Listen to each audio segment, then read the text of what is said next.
Olá pessoal, sou Rodrigo Fraga e vamos a essa questão. No experimento, o professor deixa duas bandejas de mesma massa, uma de plástico e outra de alumínio, sobre a mesa de um laboratório.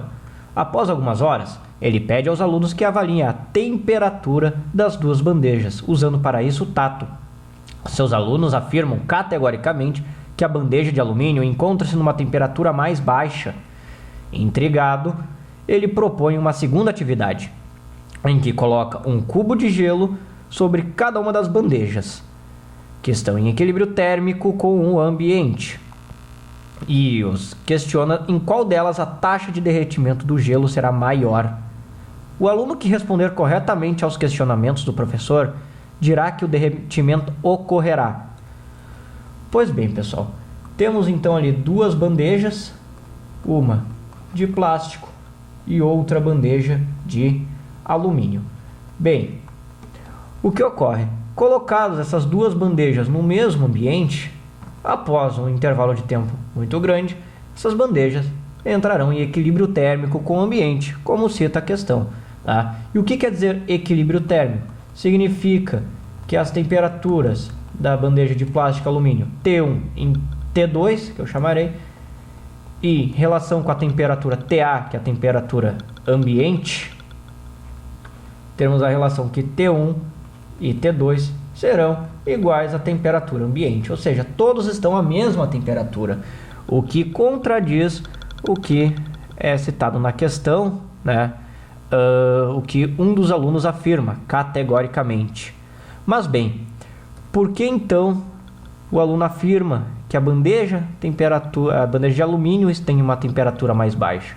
Pois bem, aí é a questão da condutividade térmica entre o plástico e o alumínio, certo? Porque o que acontece? A sensação que nós temos de frio ou calor não é devido à temperatura em si, mas sim à rapidez com que nós transferimos energia, a rapidez com que ocorre a transferência de energia entre nós e o ambiente. No caso, a sensação de frio ocorre quando nós transferimos energia para o ambiente em forma de calor. Tá? E quanto mais rápido for essa transmissão de energia, maior a sensação de frio.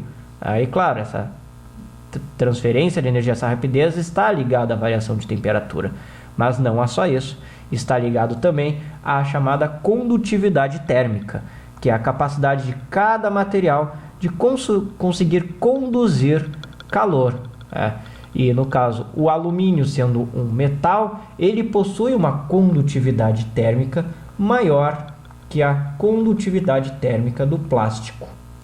Então, devido a essa ideia da condutividade, que o aluno tem a sensação de que a bandeja de alumínio será mais fria, mas na verdade só está conduzindo mais calor do corpo dele para a própria bandeja.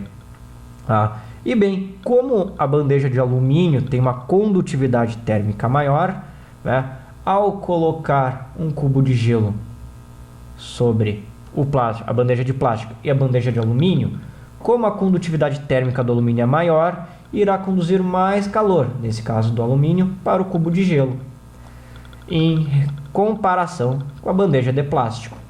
Então, em um certo intervalo de tempo, o cubo de gelo que está sobre a bandeja de alumínio receberá uma quantidade de calor maior do que o cubo de gelo que está sobre a bandeja de plástico, nesse mesmo intervalo de tempo, o que faz com que o gelo sobre a bandeja de alumínio derreta mais rápido que o cubo de gelo sobre a bandeja de plástico. Isso devido a quem? Devido à ideia da condutividade térmica. Em metais a condutividade é maior, então a transferência de calor ocorre de forma mais rápida.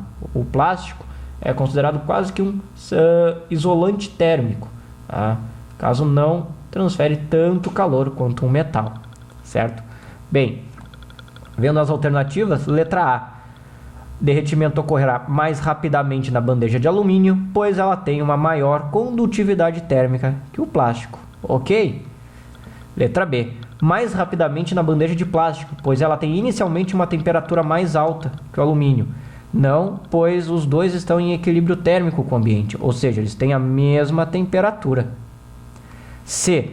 mais rapidamente na bandeja de plástico, pois ela tem uma maior capacidade térmica que a do alumínio. Capacidade térmica é relacionado com a massa e o calor específico, que é o quanto de calor eu preciso fornecer àquele corpo para ele sofrer uma certa variação. E isso não tem tanta relação, uma relação tão direta quanto a capacidade térmica. O fato da bandeja de plástico ter uma maior capacidade térmica significa que ela vai precisar de uma maior quantidade de calor para chegar a uma mesma temperatura, mas não necessariamente que vai conduzir mais ou menos calor. Então, também se faz errada.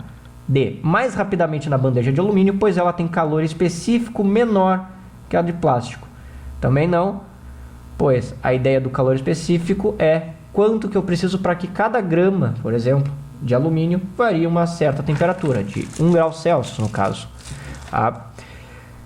E bem, o fato do alumínio ter um calor específico baixo significa que ele consegue atingir temperaturas mais altas com uma menor quantidade de calor, mas não significa que o gelo irá sofrer esse mesmo aquecimento, pois o gelo precisa de uma certa quantidade de calor diferente do alumínio para sofrer uma variação. Então também não vai ser resposta, né? No caso, o alumínio ele pode chegar a uma temperatura maior, mas com menos calor, que se eu transferir para o gelo não terá o mesmo aumento de temperatura, pois o gelo tem um calor específico maior do que a do alumínio. Então continua ainda a ideia da condutividade térmica. E letra E, com a mesma rapidez nas duas bandejas, pois apresentarão a mesma variação de temperatura. Também não, pois como a bandeja de alumínio tem uma condutividade térmica diferente, a variação de temperatura no gelo será diferente. Então ficamos ali mesmo com a letra A. Certo, pessoal? Bem, espero ter ajudado vocês. Quaisquer dúvidas, postem nos comentários ou mandem para o e-mail abaixo, certo? Desejo a vocês bons estudos e até a próxima!